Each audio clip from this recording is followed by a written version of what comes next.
좀 전에 우리 글로리아 찬양대 찬양을 들으면서 갑자기 메리 크리스마스 인사를 하고 싶은 그런 이제 충동이 생겼습니다. 정말 성탄의 계절이 다가왔습니다. 여러분들은 어떠십니까?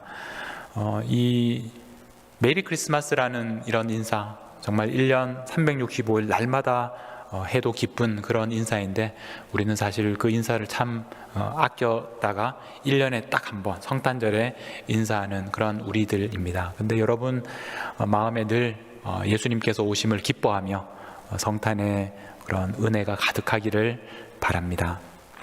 오늘 우리는 대림절 첫째 주일을 우리가 맞이하고 있습니다.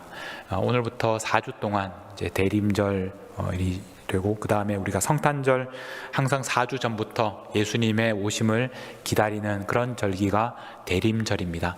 이 대림절이란 절기는 영어로 애드벤트라고 부르는데, 그 슬라이드를 한번 보여주시면, 이 애드벤트라는 말은 어디에서 왔느냐 하면 이 라틴어 아드벤투스라는 말에서 왔습니다.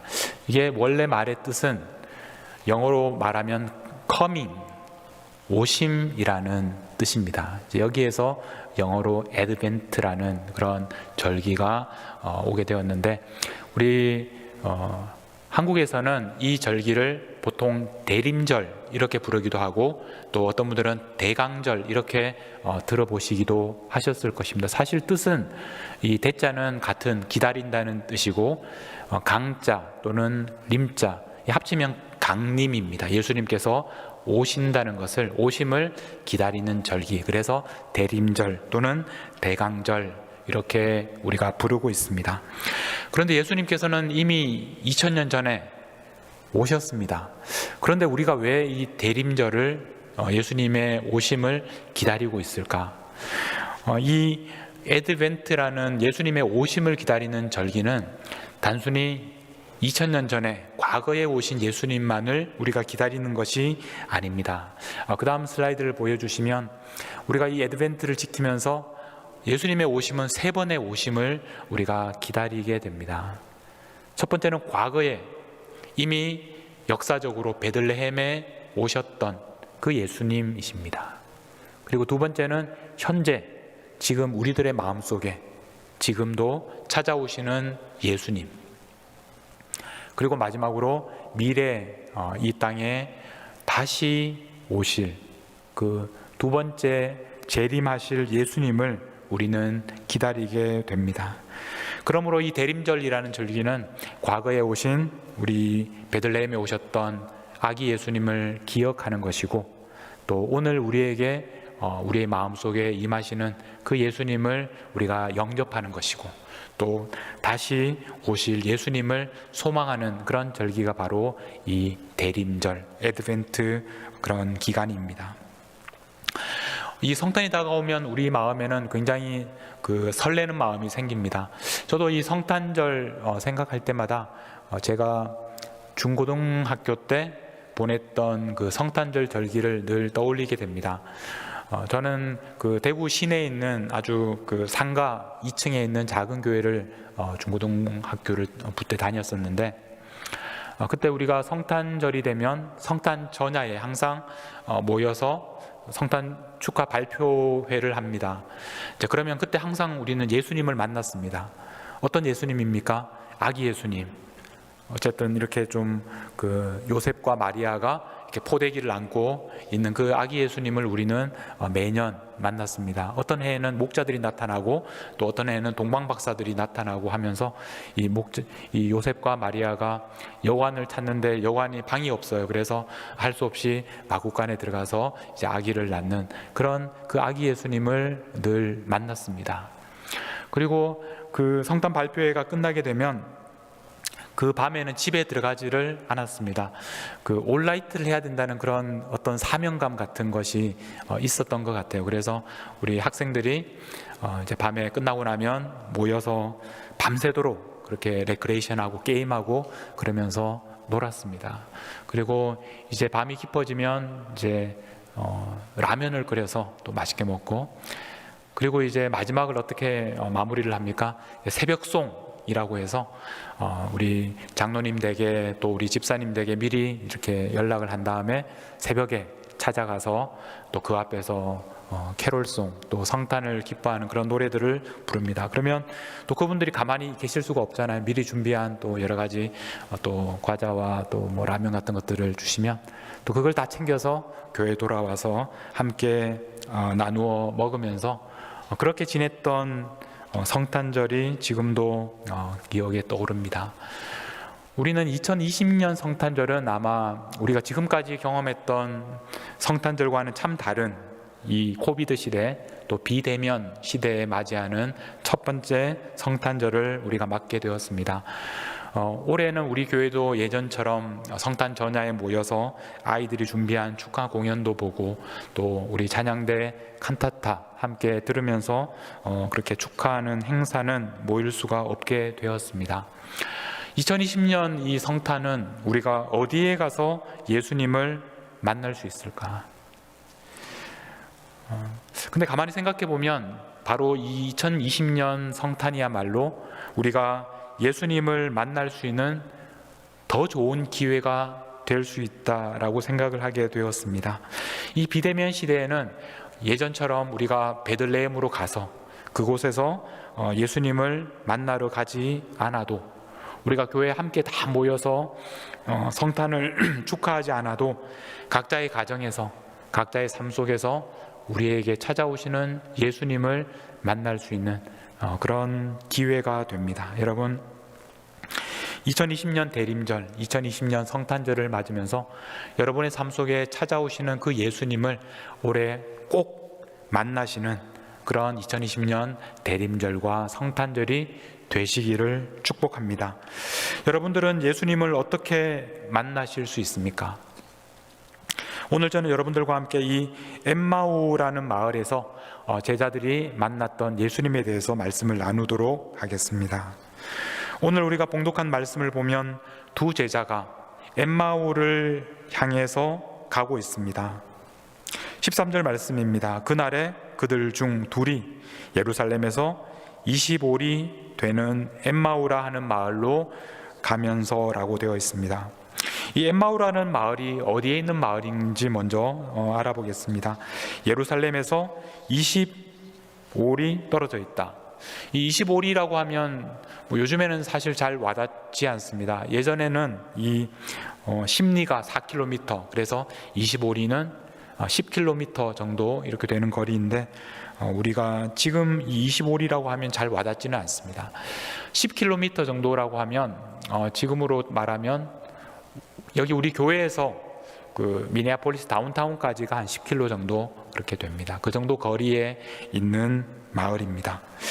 성경 그 그리스어 원래 원문에는 60 스타디온이라고 되어 있습니다. 우리가 쓰는 단위와 다르기 때문에 스타디온이라는 단위를 써서 60 스타디온 떨어져 있다 이렇게 되어 있고, 이것을 영어 성경으로는 어떻게 번역했느냐 하면 7마일이라고 번역을 하고 있습니다. 이렇게 거리를 환산을 해서 7마일 정도, 10km 정도 떨어져 있는 거리에 있습니다. 자, 그러면 여러분 지금 이스라엘에 가시면 예루살렘에서 뭐 그 정도 떨어져 있는 거리에 엠마오라는 그런 마을이 있는지 찾아보시면 찾을 수가 없습니다.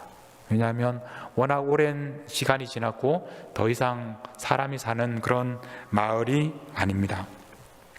그래서 많은 사람들은 이 엠마오라는 동네가 어디에 있는지, 특히 고고학자들이 땅을 파서 이제 그곳에 옛날에 엠마오라는 마을이 있었던 동네를 찾기 위해서 많은 학자들이 노력을 해왔습니다. 최근에 사진을 한 장 보여드리면, 최근에 2017년이니까 굉장히 최근의 일입니다. 2017년부터 시작해서 그 텔아비브 대학 그 고고학자들 중심으로 해서 이제 이 땅을 파서 그 흔적을 발견하기 시작했는데, 이 지역이 아부 고시라는 그런 지역입니다. 이 지역이 어떤 지역이냐면, 그 다음 사진을 보여주시면, 자, 이렇게 생긴 동네인데 저 언덕같이 생긴 저 지역이 굉장히 이제 오래된 그런 흔적들이 남아있는, 그래서 고고학자들이 그곳을 파면서 옛날에 어떤 사람들이 살았는지 그 흔적을 찾기 시작했는데, 우리 성경에 보면 구약 성경의 사무엘상에 보면 기럇 여아림이라는 동네가 있습니다. 기럇 여아림이라는 동네가 어떤 동네냐면, 예전에 다윗이 그 언약궤를 예루살렘으로 가지고 들어오기 전에 20년 동안 그곳에 언약궤가 머물러 있었던 장소가 바로 기럇 여아림이라는 동네인데, 이 지역을 지금 이렇게 발굴해 봤더니 지금으로부터 3000년 전, 그러니까 그 다윗 시대에 그런 집터나 여러 가지 유적들이 발견이 되었습니다. 그래서 사람들은 이곳이 바로 그 성경 시대의 기럇 여아림이라고 그렇게 생각을 하고 있습니다. 그런데 이 지역에서 그 3000년 전의 흔적만 나온 것이 아니라 2000년 전, 그러니까 예수님 당시의 흔적들, 그 당시의 성벽들도 발견이 되었습니다. 그래서 학자들은 그 흔적이 바로 예수님 당시의 엠마오였을 것이다, 그렇게 추측을 하고 있습니다. 그래서 그 다음 그 지도를 보여주시면, 지금 노란색으로 이렇게 되어 있는 그 곳이 바로 아부고시라는 그 지역입니다. 좀 전에 우리가 살펴보았던 아부고시라는 그런 지역입니다. 제일 오른쪽에 예루살렘이 있고요, 그 다음에 이렇게 반원으로 된 그런 선이 그려져 있습니다. 이 선이 이제 예루살렘에서 그 60 스타디온, 그러니까 한 10km 정도 되는 선을 이렇게 그으면 바로 그 선 위에 이 아부고시라는 마을이 지나가고 있습니다. 자, 그런데 여기에 보면 여러 그 지명들이 나오는데, 여기에 그려져 있는 지명들이 그동안 학자들이 이곳이 바로 엠마오다라고 주장했던 그런 지명들입니다. 최소한 9군데 정도. 사실 이 엠마오가 정말 어디 있었는지는 참 알기가 어렵습니다. 제일 왼쪽에 보시면 엠마오 니코폴리스라는 그런 동네가 있는데, 전통적으로는 이곳을 사람들이 이제 엠마오였을 것이다 라고 많이 주장을 했었습니다. 그런데 3년 전 그 발굴을 통해서 그곳이 아니라 이 아부고시였다라고 사람들이 주장을 하고 있습니다. 제가 이런 이야기를 드리는 이유가 뭐냐면, 이 엠마오라는 지역은 사실 그렇게 대단한 지역이 아닙니다. 지금 우리에게 알려져 있지 않을 만큼 물론 그 당시 사람들은 알았겠지만 오늘날 그렇게 유명한 곳은 아닙니다. 더 중요한 것은 뭐냐면, 이 엠마오라는 곳은 예루살렘에서 10km 정도 떨어져 있는 그런 지역에 있었던 마을이었습니다. 자, 오늘 이 예수님을 만난 제자들이 엠마오를 향해서 가고 있었는데, 제자들은 지금 이 예루살렘, 바로 예수님께서 죽으시고 부활하신 예루살렘에 계속해서 머물러 있지 않고 그곳을 떠나서 자신들의 고향이었던 엠마오, 예루살렘에서 10km 떨어져 있는 곳을 향해서 가고 있습니다. 그러니까 오늘 예수님을 만날 수 있는 가능성이 전혀 없어 보이는, 예수님을 만나려면 예루살렘에 있어야 하는데 그들은 예루살렘을 떠났고 엠마오를 향해서 가고 있었다는 것입니다. 그런데 놀랍게도 예수님께서는 그 제자들에게, 엠마오를 향해서 가고 있는 제자들에게 찾아오셨다는 것입니다. 15절 말씀에 보면 그들이 서로 이야기하며 문의할 때 예수께서 가까이 이르러, 사실 이 표현은 굉장히 놀라는 표현입니다. 예수께서 가까이 이르러, 우리말로는 이렇게 예수께서라고 되어 있지만 사실 그 원래 표현을 살펴보면 예수님 바로 그분이라고 이렇게 강조가 되어 있는 표현입니다. 굉장히 강조된 표현입니다. 왜냐하면 예수님은 지금 죽으셨고 이제 부활하셨다라는 소식이 들려왔는데, 그런데 그 예수님이 지금 엠마오에 나타나신 것입니다. 굉장히 놀라운 그런 장면입니다. 근데 이렇게 놀라운 장면인데 놀랍게도 제자들은 놀라지 않습니다. 그 예수님이 나타나셨는데 제자들은 전혀 놀라지 않습니다. 16절에 그들의 눈이 가리어져서 그인 줄 알아보지 못한다. 왜냐하면 그들은 그 눈이 가려져서 예수님을 알아보지 못하는 것입니다. 자, 예수님께서는 지금 엠마오를 향해서 가는, 예루살렘을 떠나서 10km까지 떨어져 있는 엠마오를 향해 가는 제자들에게 찾아오셨습니다. 그러므로 예수님을 우리가 만난다라는 것은 우리가 어디에 있느냐는 사실 중요한 것이 아닙니다. 예수님은 제자들이 있는 곳에 찾아오십니다. 도저히 예수님이 계시지 않을 것 같은 그곳에도 예수님께서는 찾아오십니다. 중요한 것은 뭐냐면 우리의 눈이 열려 있느냐라는 것입니다. 우리의 눈이 열려 있으면 예수님을 알아보게 되고, 예수님을 만나기 위해서는 눈이 열려야 합니다. 어떻게 하면 이 눈을 열 수가 있을까? 예수님께서 어떻게 그들의 눈을 열어주시는지를 한번 오늘 말씀을 통해서 살펴보겠습니다. 예수님께서는 그들과 동행하셨습니다. 예수님께서 그들과 함께 하셨는데 그들은 그분이 예수님인지 알지 못했습니다. 예수님께서 그들이 무슨 얘기를 하고 있는지를 물으십니다. 17절에 보면 예수님께서 이르시되 너희가 길 가면서 서로 주고받고 하는 이야기가 무엇이냐? 18절에 그 한 사람 글로바라 하는 자가 이렇게 대답합니다. 당신이 예루살렘에 체류하면서도 요즘 거기서 된 일을 혼자만 알지 못하느냐? 예수님에게 알지 못하느냐? 왜 당신은 예루살렘에 일어난 그 일을 알지 못합니까? 그렇게 질문합니다. 근데 이 말이 사실 얼마나 우스운 말인지 모릅니다. 바로 그 앞에 그들은 예수님을 눈앞에 보면서도 예수님인 줄 알지 못했습니다. 그런데 그들은 예수님에게 예루살렘에서 일어난 일을 왜 알지 못합니까? 알지 못하는 것은 자신들인데 예수님에게 왜 당신은 알지 못합니까? 자신들은 알고 있다는 생각을 가지고 있었습니다. 정말 중요한 것을 알지 못하면서 자신들은 알고 있다고 생각했습니다. 그들이 알고 있는 것을 이야기하기 시작하는데 21절에 보면 우리는 이 사람이 이스라엘을 속량할 자라고 바랐노라. 예수님을 정말 그렇게 기대했다는 것입니다. 이뿐 아니라 이 일이 일어난 지가 사흘째요. 지금 예수님께서 십자가에서 죽으신 지 사흘이 되었다라고 그들이 얘기합니다. 그들은 알고 있었습니다. 예수님이 죽으신 지가 사흘이나 되었다는 것입니다. 여러분, 근데 이 사흘이라는 단어는 굉장히 중요한 단어입니다. 예수님께서 계속해서 살아계실 때 3번이나 반복해서 예수님께서 십자가에서 죽으실 것이라고 말씀하셨고 3일 뒤에 다시 사실 것이라고 말씀을 하셨습니다. 그런데 이 제자들은 그 3일이 지났다는 것을 알고 있었는데 그럼에도 불구하고 예수님이 부활하신 것을 알지 못했습니다. 오히려 그들은 이제 3일이나 지났으니까 더 이상 기대할 수 없다, 포기하고 지금 고향으로 내려가는 중입니다. 22절에 보면 또한 우리 중에 어떤 여자들이 우리로 놀라게 하였으니 이는 그들이 새벽에 무덤에 갔다가 그의 시체는 보지 못하고 와서 그가 살아나셨다는 천사들의 나타남을 보았다. 천사까지 나타나서 예수님이 살아나셨다 이렇게 이야기를 했는데 그들은 그것을 믿지 못했습니다. 참 답답한 사람들입니다. 어떻게 이렇게 모를 수가 있을까?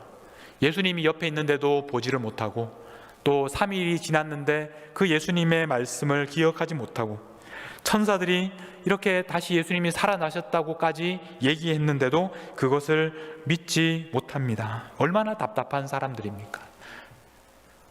여러분들도 아마 답답하실 것입니다. 우리가 봐도 답답한 사람들인데 예수님 보시기에 얼마나 이 사람들이 답답했겠습니까? 그런데 여러분들은 어떻습니까? 여러분들은 예수님께서 다시 살아나셨다라는 것을 믿고 계십니까? 예수님께서 바로 지금 여러분들과 함께 걸어가고 계신다는 것, 그것을 여러분 알고 계십니까? 여러분들은 곁에 계신 그 예수님의 얼굴을 지금 보고 있습니까? 우리들도 예수님 보시기에 참 답답한 사람들입니다. 예수님께서 그런 제자들을 위하여 예수님이 어떻게 하셨는지, 무엇을 가르쳐 주셨는지 한번 보겠습니다. 예수님께서 그들이 그 눈을 열어주시기 위해서 하신 일은 바로 성경을 가르쳐 주시는 일이었습니다. 25절 말씀에 보면 이르시되 미련하고 선지자들이 말한 모든 것을 마음에 더디 믿는 자들이여, 그리스도가 이런 고난을 받고 자기의 영광에 들어가야 할 것이 아니냐 하시고, 27절입니다. 이에 모세와 모든 선지자의 글로 시작하여 모든 성경에 쓴 바 자기에 관한 것을 자세히 설명하시니라. 예수님이 하신 일은 성경을 그들에게 설명해 주시는 일이었습니다. 얼굴을 보여주시면서 바로 내가 너희들이 따랐던 예수다 이렇게 말씀을 해 주셔도 될 텐데, 예수님은 그렇게 하지 않으셨습니다. 예수님은 그들에게 성경을 가르쳐 주셨습니다. 성경을 알면 예수님을 알아볼 수 있게 된다는 말입니다. 그리고 결정적으로 그들이 예수님을 알게 된 계기는 이제 바로 식사할 때였습니다. 식사할 때 30절에 보면 그들과 함께 음식 잡수실 때 떡을 가지사 축사하시고 떼어 그들에게 주셨습니다. 이 장면, 떡을 가지시고 축사하시고 떼어 그들에게 주시는 이 장면, 어떤 장면이 떠오르십니까? 예수님께서 오병이어의 기적, 5,000명을 먹이시는 바로 그 장면에 바로 이런 일을 예수님께서 하셨습니다. 그리고 예수님께서 마지막 만찬에서 제자들에게 떡을 떼어 주셨던 그 마지막 만찬을 기억하게 하는 그런 말씀입니다. 예수님께서 그들에게 말씀을 가르쳐 주시고, 그리고 예수님께서 그들에게 떡을 떼어 주실 때에 그들의 눈이 열리게 되었습니다. 31절 말씀입니다. 그들의 눈이 밝아져 그인 줄 알아보더니. 여기에서 눈이 밝아졌다 이렇게 번역을 했는데, 이 단어는 정확하게 번역을 하면 그 눈이 열렸다라는 것입니다. 앞에서는 눈이 가리워졌는데, 그런데 이제는 눈이 열렸습니다. 그래서 예수님을 볼 수 있게 되었습니다. 예수님께서 그들에게 말씀을 가르쳐 주시고 그들에게 떡을 떼어 주셨을 때 그들의 눈이 열리게 된 것입니다. 32절에서도 그들이 서로 말하되 길에서 우리에게 말씀하시고 우리에게 성경을 풀어 주실 때, 여기에서 이 성경을 풀어주신다라는 말도 그 앞에 나왔던 눈이 밝아졌다라는 말과 똑같은 단어입니다. 다시 말하면 성경을 열어주셨다. 예수님께서 그들의 눈도 열어주셨고 성경도 그들에게 열어주셨습니다. 그래서 그들이 예수님을 볼 수 있게 된 것입니다. 이것이 바로 예수님께서 그들이 예수님을 볼 수 있도록 하신 방법이었습니다. 우리가 이 장면을 보면서 한 가지 드는 생각은, 예수님께서 그동안 그렇게 같이 다녔던 제자들 만났을 때 반갑다, 내가 바로 예수다 이렇게 말씀하시면 제자들이 예수님을 알아볼 텐데, 그런데 예수님은 그렇게 하지 않으시고 그들에게 성경을 가르쳐 주시고 그리고 그들에게 떡을 떼어 주셨습니다. 왜 이렇게 하셨을까? 저는 이것을 가만히 생각해 보면서 예수님께서 이런 번거로운 방법으로 예수님께서 그들의 눈을 열어주신 이유는 바로 오늘 우리들 때문이다라는 것을 알게 되었습니다. 그 당시 제자들은 예수님을 만났던 사람들이고 또 예수님께서 나다 이렇게 말씀하시면 아는 사람들이었습니다. 그리고 예수님께서 그들과 함께 계셨습니다. 그러나 오늘 우리들은 지금 우리와 함께 하시는 예수님을 우리가 보기 위해서는 우리는 예수님께서 우리에게 가르쳐 주시는 성경을 통해서, 그리고 예수님께서 우리에게 떼어 주시는 떡을 통해서 우리는 그분을 알게 되는 것입니다.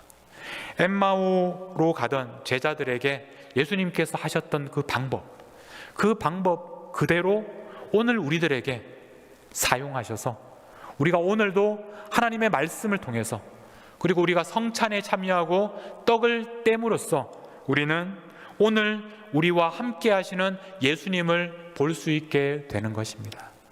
오늘 이 엠마오로 가는 제자들에게 하시는 이 예수님의 가르침은 그 제자들만을 위한 것이 아니라 오늘 이곳에 있는 우리들을 위한 가르침입니다. 여러분, 우리는 매주 예배를 드릴 때 하나님의 말씀을 듣습니다. 그리고 우리는 지금은 이렇게 물리적으로는 성찬을 거행하지 못하지만 우리는 모일 때마다 또 한 달에 한 번씩 떡을 떼면서 성찬을 나누면서 예수님께서 우리의 살 그리고 우리의 피가 되어 주심을 우리가 기념하는 의식을 가집니다. 우리가 이렇게 모여서 예배하며 하나님의 말씀을 들으며 성찬을 나누는 바로 이 시간이야말로 하나님의 말씀을 통해서 우리의 눈을 열어주시고 예수님을 볼 수 있도록 하는 시간입니다. 우리가 지금도 우리와 함께 계시는 예수님을 만날 수 있는 바로 그 시간이 바로 지금 이 시간이라는 것입니다. 여러분, 눈을 열고 지금도 우리와 함께 하시는 예수님을 보실 수 있기를 바랍니다. 우리는 엠마오로 가는 이 두 제자를 보면서 어떻게 바로 옆에 있는 예수님을 보지 못할까? 그렇게 예수님께서 가르쳐 주셔도 예수님인 줄 알지 못할까? 왜 그렇게 예수님께서 가르쳐 주신 사흘이란 말씀을 그렇게 3번이나 반복해서 들으면서도 그것을 깨닫지 못할까? 천사들이 예수님께서 부활하셨다라는 것을 전해 들으면서도 그 말씀을 믿지 못할까? 왜 이렇게 미련할까? 그렇게 제자들을 우리는 우습게 생각하지만 오늘 우리들도 지금도 우리와 함께 계시는 그 예수님을 알아보지 못하고 예수님께서 도대체 어디에 계실까? 우리가 그렇게 날마다 궁금해하면서 예수님이 없는 것처럼, 예수님을 만나지 못한 것처럼 살아가고 있는 우리들은 아닌지, 그렇게 어리석은 우리들은 아닌지 우리 스스로를 돌아보아야 합니다. 여러분, 눈을 열고 예수님을 보셔야 합니다. 2020년 이 대림절에는 예수님을 만나셔야 합니다. 예수님은 멀리 계시는 분이 아닙니다. 제자들이 예루살렘을 떠나서 멀리 엠마오를 향해서 가고 있었지만 예수님은 그곳에도 함께 계셨습니다.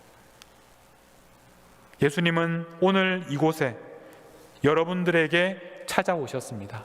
그리고 바로 지금 여러분 곁에 예수님께서 계십니다. 예수님이 문제가 아니라 우리들이 문제입니다. 예수님이 오시지 않은 것이 아니라 우리가 예수님을 보지 못하는 것입니다. 우리의 눈이 가리워져서 우리 곁에 계시는 예수님을 우리가 보지 못하는 것입니다. 우리가 어떻게 예수님을 볼 수 있습니까? 우리가 어떻게 우리의 눈이 열려질 수 있습니까? 그것은 바로 하나님의 말씀을 통해서 예수님께서 우리에게 떼어주시는 그 떡을 우리가 먹고 그 잔을 마실 때 우리는 예수님의 모습을 볼 수 있게 됩니다.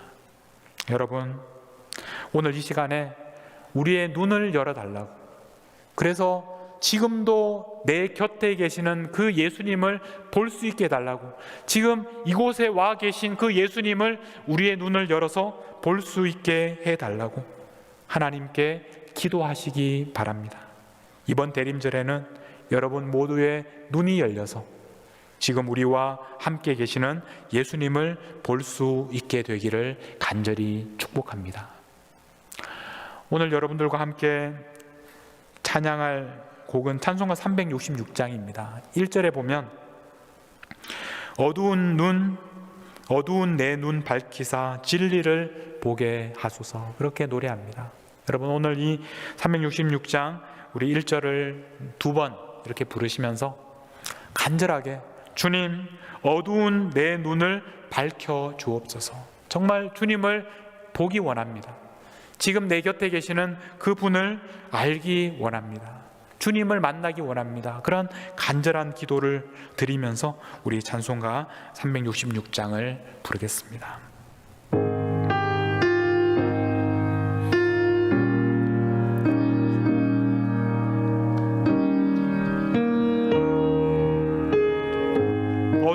내 눈 밝히사 어두운 내 눈 밝히 진리를 보게 하소서.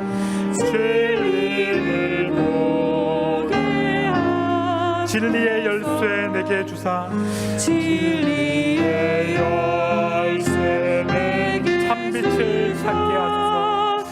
참빛을 찾게 하소서. 깊으신 뜻을 알고자 깊으신 뜻을 알고자 엎드려 기다리오니 엎드려 기다리 내 눈을 뜨게 하소서. 내 눈을 뜨게 하소서.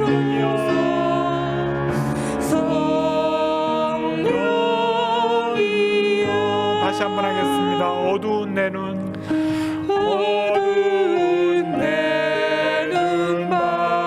진리를 보게 하소서. 진리를 보게 하소서. 진리의 열쇠 내게 주사 진리의 열쇠 내게 주사 참빛을 찾게 하소서. 참빛을 찾게 하소서. 깊으신 뜻을 알고자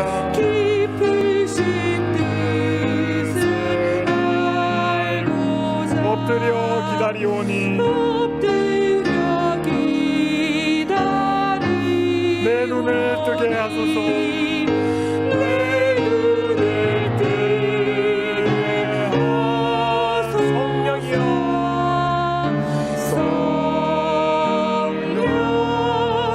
성령이여 우리 이 시간 함께 기도하겠습니다. 우리의 눈을 열어주셔서 지금도 우리와 함께 하시는 지금도 나와 동행하고 계시는 그 주님을 보게 해달라고 그 주님을 만나게 해달라고 이 2020년 대림절에는 꼭 주님을 만나게 해달라고 우리 간절히 주님 앞에 기도하며 나아가겠습니다. 기도하겠습니다. 하나님 우리의 눈을 열어 주옵소서. 우리의 눈을 열어 주옵소서. 우리에게 성령으로 역사하여 주셔서 주님께서 지금도 나와 함께 하시고 지금도 나와 동행하고 계시는데 주님을 보지 못하고 주님을 알아보지 못하는 저희를 불쌍히 여겨주셔서 주님 눈을 열어 주옵소서. 주님을 보게 하여 주시옵소서. 주님을 만나게 하여 주시옵소서. 주님 저희들의 눈을 열어 주옵소서. 하나님 아버지 이 대림절 첫째 주일 두 손 모아 간절히 기도하오니 우리의 눈을 열어서 주님을 보게 하옵소서. 지금도 내 곁에 계시는 주님을 우리의 두 눈으로 보게 하옵소서. 그래서 앞으로 우리가 걸어가는 그 모든 삶의 길을 주님과 동행하게 하옵소서. 임마누엘이신 지금도 우리와 함께 걸어가시는 예수님의 이름으로 기도하옵나이다. 아멘.